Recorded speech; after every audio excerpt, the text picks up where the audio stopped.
다윗의 활노래 제목으로 오늘 말씀을 나누도록 하겠습니다. 딱 2년 정도 됐는데요. 제가 코로나가 터지기 바로 직전, 벌써 2년 된 것이 믿어지십니까? 1월 달에 갑자기 저희 12월 말부터 그랬죠. 그런 일들에 대해서 얘기가 나오더니 1월 달에 이제 코로나가 정말로 우리나라에 시작이 된 그때가 아직도 기억이 생생합니다. 저는 그때 마침 미국에서 회의가 있어서 잠깐 LA 쪽으로 들어갔다가 굉장히 미국 안에서도 큰 이슈가 되는 한 가지 일을 만나게 되었습니다. 바로 농구 선수였던 코비 브라이언트가 헬리콥터 사고로 사망하는 사건이었습니다. 그의 딸과 또 딸의 친구들과 그의 가족들과 함께 농구 경기에 참여하기 위해서 함께 이동을 하다가 헬리콥터가 낮은 산에 이제 추락을 하면서 결국은 모든 전원이 사망하는 굉장히 안타까운 사고가 일어났는데요. 코비 브라이언트는 농구를 아시는 분들은 아시겠지만 정말 전설적인 선수입니다. LA 레이커스를 한 팀을 처음부터 끝까지 지켰고 수많은 승리로 이끌었던 위대했던 선수죠.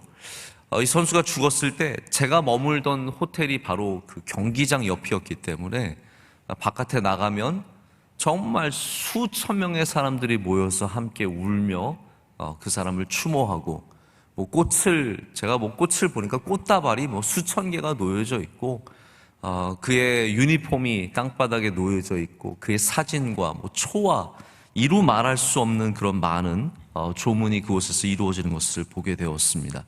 제가 그곳을 이렇게 계속 걸어 다니면서 참 그들이 보여주고 있는 공적인 어떤 슬픔, 함께 이런 슬픔에 동참하는 모습들이 굉장히 격이 높게 느껴졌어요.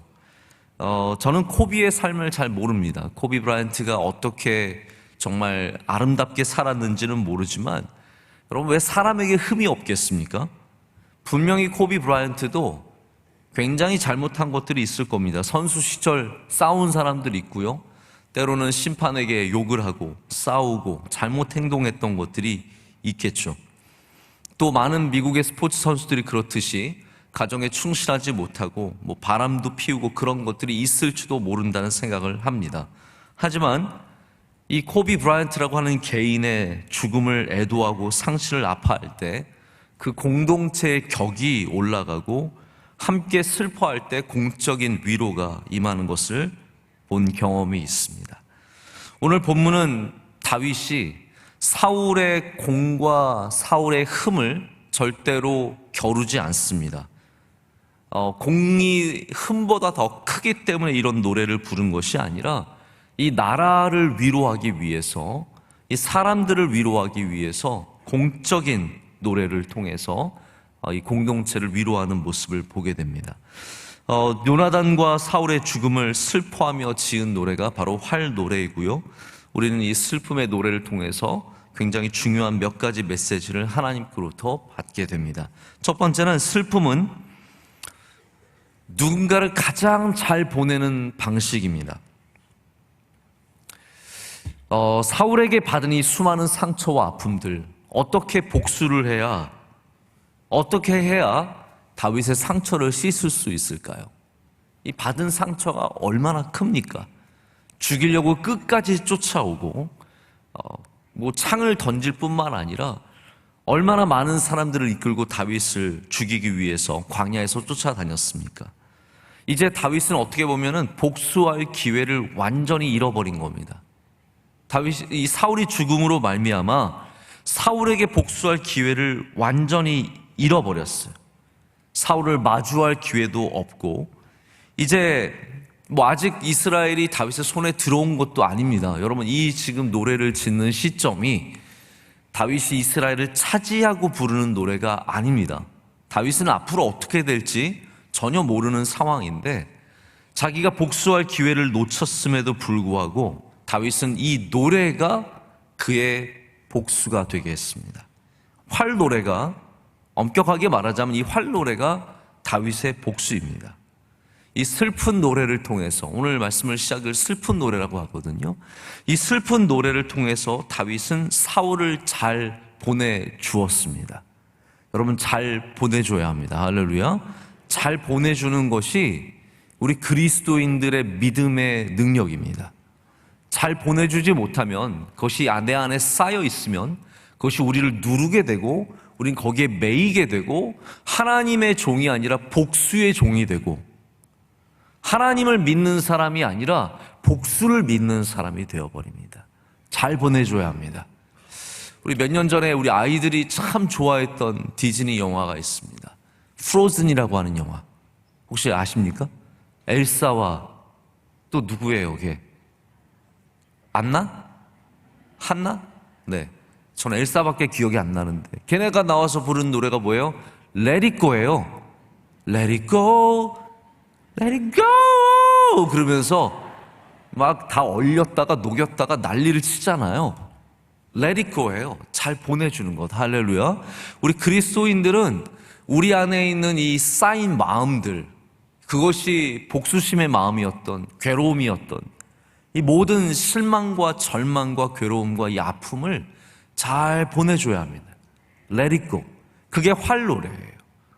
그런데 다윗은 굉장히 좋은 방법을 택합니다. 그것이 무엇입니까? 사울을 애도함으로써, 사울을 높여줌으로써 사울을 너무나 잘 보내주는 거예요. 이렇게 높여서 보내주니까 그 뒤로는 사울에게 매이지 않게 되는 겁니다. 세상의 방법으로 다윗이 복수할 수 있는 것이 왜 없었겠습니까? 한번 여러분이 복수심에 한번 불타보세요. 어떻게 복수하실래요? 밤에 혼자 누워있다가 이걸 어떻게 복수할까? 한번 생각을 해보시면 그 안에 복수심이 생기면서 별의별 지혜가 떠오릅니다. 내가 그 집에 가서 이걸 다 그냥 죄송합니다, 이런 표현에서 까발릴까? 네? 그렇게 생각을 하기도 하고, 내가 직장에 가서 한번 뭘 해볼까? 몰래 타이어를 빵꾸를 내볼까? 별의별 복수의 방법을 생각할 수 있겠죠. 다윗도 사울을 복수할 수 있는 방법이 있었습니다.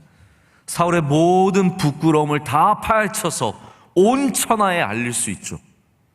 다시 길보아 산으로 찾아가서 이 벳산에 놓여있는 이 사울의 시신을 훼손하고 그의 가문을 싹 다 죽여서 없애고, 그런 성경에 나오는 복수의 모습들이 얼마나 많이 있습니까? 다윗도 다 할 수 있는 것입니다. 그러나 다윗이 택한 복수의 방법이 무엇입니까? 슬픔으로 애도하여 노래를 짓는 방법이었습니다. 다윗이 원래 뭐였죠? 다윗이 원래 목동이기도 했지만 다윗은 음악가입니다. 다윗이 음악가예요. 그래서 궁정으로 그가 사울을 처음 만났을 때 했던 일이, 궁정에 가서 했던 일이 음악으로 사울을 치유하고 위로하는 일이었습니다. 이 나라의 왕을 위로하고 치유했던 다윗이 이제는 이 노래로 국가를, 국민들을 위로하고 치유하는 일을 감당하게 되는 것입니다. 노래는, 저는 잘 모르지만 노래는 창조인 것 같습니다. 새로운 것을 짓는 것이죠. 우리 사람이 이 땅에서 창조할 수 있는 것이 많이 있지 않습니다. 그러나 우리는 이렇게 노래로 무엇인가를 새롭게 만들 수 있습니다. 다윗은 이 노래를 통해서 슬픔 가운데 위로를 찾아냈고, 다윗은 이 노래를 통해서 억울함 가운데 위로를 찾아냈습니다. 할렐루야. 우리도 이 땅에서 음악가가 돼서 창조해야 합니다. 기도로 활의 노래를 많이 부르시길 축복합니다. 우리가 활의 노래를 택하는 순간 우리의 복수심은 사라지고, 우리 안에 매어있던 사람들이 놓여지고, 우리의 괴로움과 슬픔이 변해서 하나님의 위로가 될 줄로 믿습니다. 연말 연초에 우리 다 바쁜 삶들을 살고 있는데 세상은 뭐 이런 시간을 따지지 않습니다. 끊임없이 세상은 돌아가죠. 우리 교회 안에서도 아이들이 태어나고, 또 우리 성도님들이 정말 귀하게 교회를 섬기셨던 성도님들이 또 하나님의 부르심을 받아 소천받는 일들도 끊임없이 계속해서 이어지고 있습니다. 여러분, 어떻게 해야 우리가 사랑하는 사람들을 잘 보낼 수 있을까요? 우리의 사랑했던 부모님들, 사랑했던 가족들, 친지들, 우리 교우들, 어떻게 해야 잘 보내드릴 수 있을까요? 우리가 믿음으로 하늘 소망으로 슬퍼할 때 우리는 사랑했던 분들을 잘 보내드릴 수 있습니다. 잘 슬퍼해야 합니다. 이게 뭐 울기만 잘 울라는 말이 아니에요. 막 엉엉 펑펑 울면 잘 보내주는 것인가? 뭐 꼭 그런 말은 아닙니다. 예전에 제가 어렸을 때 이렇게 장례를 기억해 보면은 장례식에 가면은 뭐 이렇게 아이고 아이고 아이고 아이고 이러는 분들 계셨어요. 여러분 기억나십니까? 이게 막 그냥 거의 의무감으로 이틀째 아이고를 하고 있다고 생각해 보세요. 이게 아이고 아이고 계속 하고 있다 보면은 얼마나 지치겠습니까? 그게 이제 장례 잘 보내드리는 방식이었습니다. 심지어는 뭐 중국에는 전문적으로 곡을 하는 사람들을 산다 그래요. 왜냐하면 많이 슬퍼하는 사람이 있을수록 이분이 이 땅에서 좋은 일을 많이 했다는 뜻이잖아요. 그러니까 이제 슬퍼하는 분들을 많이 사가지고 그렇게 장례를 풍성하게 치른다고 합니다. 우는 사람이 많아야 어쩌면 우리가 남겨놓은 것도 많다라는 그런 의미겠죠. 하지만 그냥 우리가 눈물 많이 흘린다고 아이고 많이 한다고 잘 보내드리는 것은 아닙니다. 하지만 우리가 오늘 우리 사랑했던 사람을 그분의 삶을 기억하면서 슬퍼할 때 오늘 다윗처럼 기리고 축복하고 기억할 때 그것이 잘 보내는 슬픔이 될 줄로 믿습니다. 여러분 가운데 잘 보내는 은혜가 있으시기를 축복합니다. 두 번째 슬픔은 어떤 모습을 기억하느냐입니다. 어떤 모습을 기억하느냐. 오늘 여러분께서 활의 노래, 이 활 노래를 들으시면은 한 가지 굉장히 반복해서 들리는 단어가 있으실 거예요. 용사입니다. 용사. 용사. 다윗은 사울과 요나단을 두 용사라고 표현을 하고요. 반복해서 이 구절을 사용합니다. 두 용사가 엎드려 줬도다. 용사래요. 용사라는 단어가 무려 5번이나 등장을 하면서 다윗이 기억하고 있는 사울과 요나단이 어떠한 사람인지를 보여주고 있습니다. 여러분은 누구를 어떻게 기억하시겠습니까? 누군가를 기억할 때 무엇이 기억이 나십니까? 사울은 정말로 용사였습니까? 예, 맞습니다. 사울은 용사였습니다. 길르앗 야베스를 탈취했던 용사. 그가 처음에 왕이 되었을 때 그는 싸움에 능했고 많은 공을 세웠습니다. 그래서 오늘 말씀에도 얘기하지만 너희가 붉은 옷을 입은 이유가 그 금장식을 한 이유가 다 사울 때문이었다라고 얘기를 합니다. 굉장히 높여주는 거예요. 용사였다라고 말합니다. 요나단은요 더욱더 대단했던 용사였습니다. 요나단의 용맹을 여러분 기억하실 겁니다. 몸종 하나와 그 무기를 나르는 종 한 명과 함께 블레셋의 캠프로 들어가서 블레셋을 완전히 뒤집어 놨던 사람이 요나단입니다. 요나단은 싸움을 잘하는 사람이었습니다. 22절 말씀에 나오듯이 사울의 칼은 앞으로 나가면 그냥 돌아오는 법이 없었습니다. 여러분 사나이는 칼을 뽑으면 무라도 썬다는 말 있죠? 그게 맞는 말인지 모르겠는데 사울의 칼은 들어지면 그냥 헛되이 돌아오는 법이 없을 정도로 사울은 칼에 용맹한 사람이었습니다. 다윗이 골리앗 앞에 섰을 때 사울은 자기의 칼을 내놓았습니다. 칼에 능한 사람이었습니다. 반대로 요나단은 활에 능한 사람이었습니다. 이 베냐민 족속이 지난 주일날 제가 이 사사기 말씀을 전하면서 베냐민 족속에 대한 말씀을 드린 적이 있는데 베냐민 족속은 싸움을 잘하는 사람들이에요. 아주 용맹한 사람들이었는데 왼손잡이 부대가 600명 있다고 말씀을 드렸고요. 이들은 활을 잘 쏘는 사람들이었습니다. 그래서 요나단이 다윗에게 신호를 보낼 때도 뭐로 보냈어요? 깃발로 보낸 게 아닙니다. 내가 활을 너 쪽으로 쏘거든. 딱 활을 늘 갖고 활을 쏘는 사람이었기 때문에 그의 활은 이렇게 가서 뒤로 물러서지 않는다.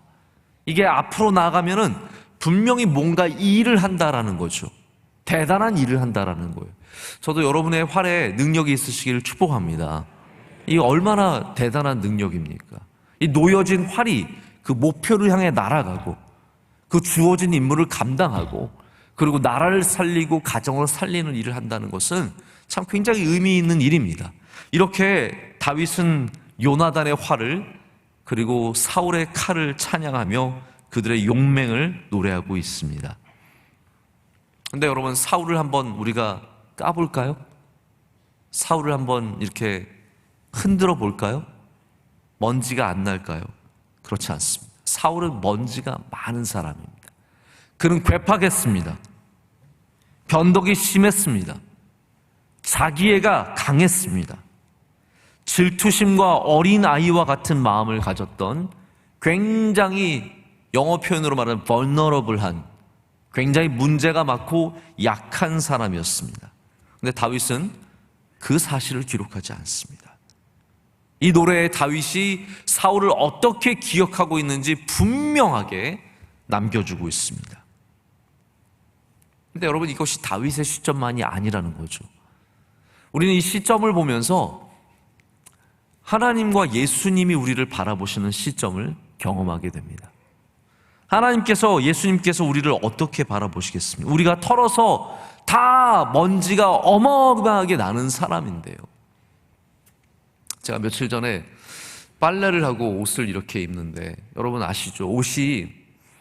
어떤 옷이든 햇볕이 잘 들어오는 곳에서 입으면 먼지가 그렇게 많이 보일 수가 없어요. 제가 이렇게 맨투맨이라고 하는 거 여러분 아시죠? 이렇게 입는 거. 그거를 딱 입었는데 먼지가요, 세상에, 저는 제가 그런 옷을 입고 지금까지 다녔다는 거를 믿을 수가 없었어요. 저 그래서 너무 심해가지고 뒤집어서 한 번 더 빨았어요. 너무 많은 거예요. 우리 모든 인간은 하나님의 빛 아래서 먼지가 많은 존재입니다. 얼마나 부끄러움이 많겠으며 부족한 것이 많겠습니까? 하지만 우리가 받은 복음의 은혜는 무엇입니까? 하나님께서 예수 그리스도의 보혈로 말미암아 우리의 부족함과 우리의 연약함을 덮어주신다라는 거예요. 그것으로 기억하지 않으시겠다라는 거예요. 다윗이 사울과 요나단을 용맹하고 용사로서 기억한 것을 한번 생각해 보시길 바랍니다. 하나님은 우리를 은혜로 기억해 주시는 겁니다. 믿음으로 봐주시는 거예요. 우리가 아무리 부족해도 믿음 하나가 있으면 하나님은 우리를 좋게 귀한 존재로 봐주신다는 겁니다. 오직 예수 그리스도로 말미암아. 우리가 주님을 믿는 이유가 무엇입니까?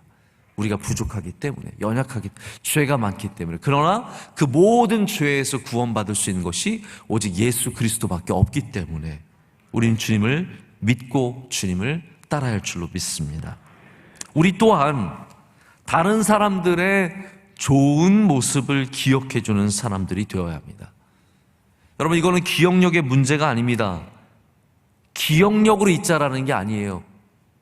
신앙으로 있자라는 겁니다. 믿음의 기억력을 가져야 합니다. 다윗이 절대로 기억력이 나빠서 지금 다 까먹은 게 아닙니다.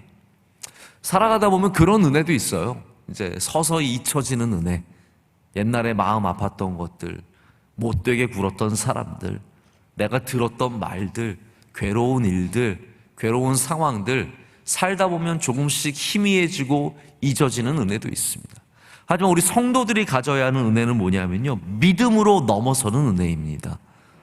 다윗이 저는 그냥 우리 덮고 넘어가자 이런 건 아니었을 거라고 생각을 합니다. 다윗이 활노래를 짓고 이렇게 사울을 용사로 올려주는 것은 그것을 넘어설 수 있는 믿음이기 때문입니다. 사울이 보여줬던 그 나쁜 마음에 눌리지 않을 수 있는 믿음이 있었기 때문에, 여러분, 누가 이 세상에서 우리를 어렵게 해도 그것을 넘어서는 주님의 백성들이 되어야 합니다. 거기서 눌려서 살고 거기 잡혀서 살지 말고 우리는 반드시 하나님을 기억하고 예수 그리스도를 기억함으로 말미암아 넘어서는 주님의 백성들이 되어야 할 줄로 믿습니다. 사울을 용사로 기억해주는 다윗, 그것이 자신을 위한 일뿐만 아니라 나라를 위한 일이었습니다. 그것으로 말미암아 이 이스라엘이 회복을 하게 되고 이것을 넘어서게 된 거예요. 여기에 전념해 있지 않았습니다. 사울이 잘못했으니까 그거를 청문회 열어가지고 사울을 죽이는데, 이미 죽은 사울을 또 다시 죽이는데 힘쓰지 않았다는 거죠. 앞으로 나아가는 이스라엘이 되었다라는 겁니다. 우리 대한민국도 앞으로 나아가는 나라가 되어야 합니다. 그래서 우리 대한민국이 바라기는 좀 좋은 이런 전통들이 다시 생겼으면 좋겠습니다. 우리 믿음 있는 사람들이 우리 나라를 위해서 더욱더 기도하고 우리 나라가 건강한 나라가 될 수 있도록 함께 기도 열심히 할 줄로 믿습니다. 세 번째 슬픔은 사랑의 노래입니다. 자, 제가 다시 한번 좀 짚어드릴게요. 슬픔은 잘 보내주는 일이라고 말씀을 드렸고요. 슬픔은 무엇을 기억하느냐의 문제라고 말씀을 드렸고, 슬픔은 세 번째는 사랑의 노래인 것을 말씀을 드립니다. 이 활노래의 정점이 어디일까요? 모든 노래는 클라이막스가 있습니다. 여러분 아시죠? 뭐 노래가 찬송가는 뭐 앞에도 좋고 뒤에도 좋고, 찬송가 좀 그런 게 있어요. 찬송가는 꼭 후렴만 좋은 건 아니에요. 제가 찬송가를 불러보면 가장 첫 소절이 막 너무 좋은 찬양들이 있고, 중간이 좋은 찬양이 있고, 처음부터 끝까지 다 좋은 찬양도 있는데, 대부분의 노래는 클라이막스가 있습니다. 요즘 우리나라 노래를 들어보시면 아시겠지만 K-팝은요 어떤 노래의 전개가 없어요. 이 노래가 옛날 노래는 스토리였어요. 그래서 뭐 이문세 노래를 들어보면 뭐 광화문에서 뭐 눈이 내리고 있는데 뭐 그래서 걸어가다가 너를 기억해 뭐 그러면서 막 이게 스토리거든요. 요즘은 그게 없어요. 처음부터 끝까지 전혀 상관없는 이야기들이 막 나오면서 뭐 이게 캐치라고 하죠. 캐치한 노래들, 어떤 한 부분을 강조해서 계속해서 반복을 해서 하는 게 요즘 노래의 트렌드입니다. 하지만 전통적인 노래는 어느 노래이든 굉장히 중요한 한 부분이 있게 됩니다. 오늘도 마찬가지입니다. 우리가 이 노래의 곡조를 알 수는 없지만 이 노래의 가사로 봐서는 여기가 정점이에요. 바로 26절입니다. 26절 말씀 우리 다 함께 읽겠습니다. 내 형 요나단이여, 내가 그대를 애통함은 그대는 내게 심히 아름다움이라. 그대가 나를 사랑함이 기이하여 여인의 사랑보다 더하였도다. 아멘. 자, 우리가 이제 요나단과 다윗의 사랑에 대해서 많은 이야기를 할 수 있는데요, 제가 오늘 정말 확실한 이야기를 하나 드릴 테니까 이거 이야기를 듣고 나시면 굉장히 이 사랑에 대해, 다윗과 요나단 사이의 사랑에 대해서 뭔가 좀 시원해지시는 마음이 있을 것 같아요. 제가 시원해졌거든요. 여러분들도 좀 시원해지셨으면 좋겠습니다. 다윗이 형인 요나단에 대해서 노래하면서 이 나를 사랑했던 것이 여인보다 더하였다라고 했기 때문에 이거 이제 말 만들기, 소설 쓰기 좋아하는 사람들, 여러분 세상의 소설가들을 다 정말 어떻게 할까요, 우리가? 네. 소설 직업으로 쓰시는 분들은 열심히 쓰셨으면 좋겠는데 소설 쓰는 사람들이 너무 많아요. 여러분 교회 안에도 소설 쓰는 사람 너무 많습니다. 제가 우리 교회를 말씀드리는 건 아니지만 우리 교회 안에도 소설 쓰는 사람 너무나 많습니다. 제발 소설 쓰지 마시고 기도하세요. 말씀을 읽으시고 소설 읽으세요. 그냥 쓰지 말고 읽으세요. 다윗과 요나단의 사랑도 굉장히 동성애적인 사랑으로 몰아가는 학자들, 그런 사람들이 적잖이 있습니다. 근데 거기에 대해서 분명한 어떤 받은 해결책이 있는 것을 오늘 좀 말씀을 드릴게요. 성서학자인 쿡이라고 하는 사람, A 쿡이 이런 얘기를 합니다. 요나단의 누이죠. 다윗의 아내이자 사울의 딸이자 요나단의 누이인 미갈이라고 하는 여인이 있습니다. 기억하시죠? 자, 미갈이 여인이에요. 근데 여인인데 다윗의 어떠한 부분을 사랑했습니까? 미갈은 다윗이 전쟁에서 승리했기 때문에 사울이 준 딸입니다. 다시 말하자면 미갈이 다윗을 사랑하는 부분은 다윗의 용사됨이에요. 이해가 되시죠? 멋진 남자. 아마 여자분들도 남성에 대해서 갖고 있는 어떤 이상형이 있으실 거예요. 나는 키가 180이 넘어야 돼. 헛된 꿈들을 꾸는 그런 많은 사람들이죠. 180이 넘어야 되고, 뭐 학교는 어느 정도 나와야 되고, 수입은 어느 정도 되어야 되고, 이상형이 다 있어요. 뭐 나는 현빈 같은 남자가 좋아. 진짜 놀고 있는 거죠, 정말. 나는 강동원이 좋아. 뭐 우리도 그런 얘기 할 수 있어. 나는 김태희가 좋아. 뭐 나는 김희선이 좋아. 뭐 나는 그런 얘기 다 할 수 있잖아요. 이제 헛된 건데, 미갈이 좋아하는 남성은 용맹한 남자였어요. 근데 미갈이 다윗이 싫었던 적이 있어요. 언제입니까? 다윗이 언약궤가 들어왔을 때, 춤췄을 때. 미갈은 다윗의 용사됨은 좋아했지만 음악적인 부분은 싫어했어요. 그것이 언약궤를 기뻐하는 다윗을 싫어했던 것만이 아니라 다윗이 갖고 있던 어떤 그런 한 부분을 사랑하지 못했다라는 거죠. 사울은 어땠습니까? 사울은 반대예요. 미갈의 아버지는 반대입니다. 사울은 다윗이 노래를 불렀을 땐 사랑했어요.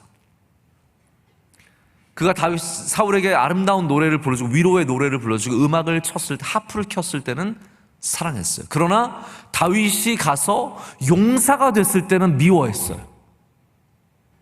용사가 돼서 전쟁에서 승리해서 돌아와서 사울은 천천히요, 다윗은 만만이라고 했을 때는 다윗을 미워했습니다. 근데 요나단은 다윗의 모든 것을 사랑해줬다라는 거예요.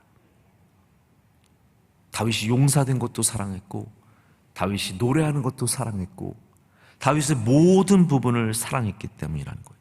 그래서 여자의 사랑, 미갈의 사랑보다 더 온전한 사랑을 보여준 것이 바로 요나단의 사랑이라고, 기이한 사랑, 나의 모든 것을 함께 기뻐하며 사랑해줬던 사람이 요나단이라고 지금 다윗이 노래하고 있는 것입니다. 여러분, 세상도 우리의 한 부분을 사랑합니다. 교회가 좋은 일하면 교회 좋은 일 한다고 하지만, 교회가 예배로 모이면 저 나쁜 사람, 저 이상한 사람들이라고 욕합니다. 세상은 절대로 교회를 있는 모습 그대로 사랑하진 않습니다. 그래서 교회가 세상에게 사랑받으려고 할수록 우리는 몸부림칠수록 세상으로부터 미움도 함께 받게 되어 있습니다. 우리를 온전히 사랑해 주는 것이 무엇이 있습니까? 여러분을 온전히 사랑해 줄 수 있는 사람이 누가 있습니까? 돈을 벌어올 때는 좋아하지만 나 혼자 시간을 보내야 할 때는 미워하는, 내가 좋아하는 것 할 때는 기뻐하지 않는 것, 세상에는 여러 가지 사랑의 모습이 얼마나 많이 있겠습니까? 여러분, 우리를 온전히 사랑할 수 있는 분은 예수 그리스도밖에 없습니다. 다윗은 이런 너무나 큰 사랑을 받았기 때문에 슬퍼한 거예요. 사랑하면 슬퍼하는 거 여러분 이해가 가시죠? 사랑하면 슬퍼하게 되어 있습니다. 왜 슬픈 사람이 위대한 사람이냐? 사랑할 줄 아니까요. 사랑이 없으면 슬퍼할 일도 없습니다. 사랑한 적이 없는 사람은 슬퍼할 일도 없는 것이죠. 왜 우리가 사랑하는 부모님들의 그 세상을 떠나실 때 왜 그렇게 슬플까요? 너무나 사랑을 많이 받았고 그 사랑을 갚을 길이 없기 때문입니다. 예수님께서 성경에서 3번 우셨다고 되어 있는데 정확하게는 2번 우신 거죠. 예루살렘을 보시면서 우셨고 나사로의 무덤 앞에서 우셨습니다. 그런데 나사로의 무덤 앞에서 우실 때 요한복음 11장에 보면은 뭐라고 되어 있냐면 예수께서 눈물을 흘리시더라라고 되어 있는데, 이 유대인의 반응이 참 대단합니다. 뭐라고 반응하냐면 이에 유대인들이 말하되 보라, 그가 그를 얼마나 사랑하셨는가. 왜 예수님께서 나사로의 무덤 앞에서 우셨습니까? 예수님이 무기력해서 우셨습니까? 나는 나사로를 살릴 수 없는데 아니 그러면 살릴 수 있으면 또 안 우셔야 되잖아. 내가 이제 가서 살리면 되지 뿅. 왜 우세요? 저는 그게 처음에 이해가 안 갔어요. 왜 예수님께서 나사로의 무덤 앞에서 우실 이유가 뭐가 있는가? 지금 가서 문제를 해결하시면 되는 예수님이고 아무 문제가 없는데, 근데 왜 예수님께서 나사로의 무덤 앞에서 우셨냐면 사랑하셨기 때문이에요. 사랑하셨기 때문에 내가 살릴 수 있든 없든 간에 그 죽음 앞에서 우실 수밖에 없다라는 거죠. 여러분, 사랑하면 눈물이 있는 겁니다. 할렐루야. 왜 우리가 기도하면서 웁니까? 기도하면서 울면 옆에서 사람이 집사님 되게 집안에 어려운 일이 있나 보다. 아니, 사랑해서 우는 거예요. 꼭 어려움이 있어야 웁니까? 원로 목사 맨날 여기서 우시는데요. 몰라 목사님, 뭐 그렇게 대단히 어려운 일이 많이 있으시죠? 그러나 어려워서만 우는 건 아니잖아요. 우리가 뭐 괴로워서 힘들어서 속상해서 뭐 그래서만 웁니까? 사랑하면 울게 되어 있는 거예요. 저는 바라기는 우리가 누군가를 사랑하여 눈물을 흘릴 수 있는 사람이 되기를 원합니다. 부모님 사랑해서 눈물이 나고, 남편과 아내를 사랑해서 눈물이 나고, 아이들 사랑해서 눈물이 나고, 예수님 사랑해서 눈물이 나고, 교회를 사랑해서 눈물이 나고, 할렐루야. 여러분의 교구를 사랑해서 눈물이 나고, 부서를 사랑해서 눈물이 나고, 내게 주신 직분을 사랑해서 눈물이 나고. 우리가 눈물을 흘릴 때 오늘 활의 노래는 무엇입니까? 이게 눈물의 노래지만 소망의 노래고, 이스라엘의 소망이 여기 있는 것입니다. 여러분이 주님 앞에서 슬퍼할 때 그 인생에 소망이 있습니다. 거기에 위로가 있습니다. 거기에 치유함이 있습니다. 오늘 이 말씀을 통해서 우리가 다시 한번 슬픔의 은혜를 제대로 받기를 원합니다. 여러분, 슬퍼하시면서 누군가를 보내야 할 때는 기꺼이 슬퍼해 주십시오. 복수를 하든 뭐를 하든 슬퍼해야 그것이 다 가게 되어 있습니다. 여러분, 슬픔으로 잘 기억해 주시기를 바랍니다. 좋은 기억으로 슬퍼해 주시고, 마지막에는 우리 사랑함으로, 슬퍼함으로 인해서 우리 안에 주님이 주시는 참된 위로와 또한 소망이 있기를 간절히 소망합니다.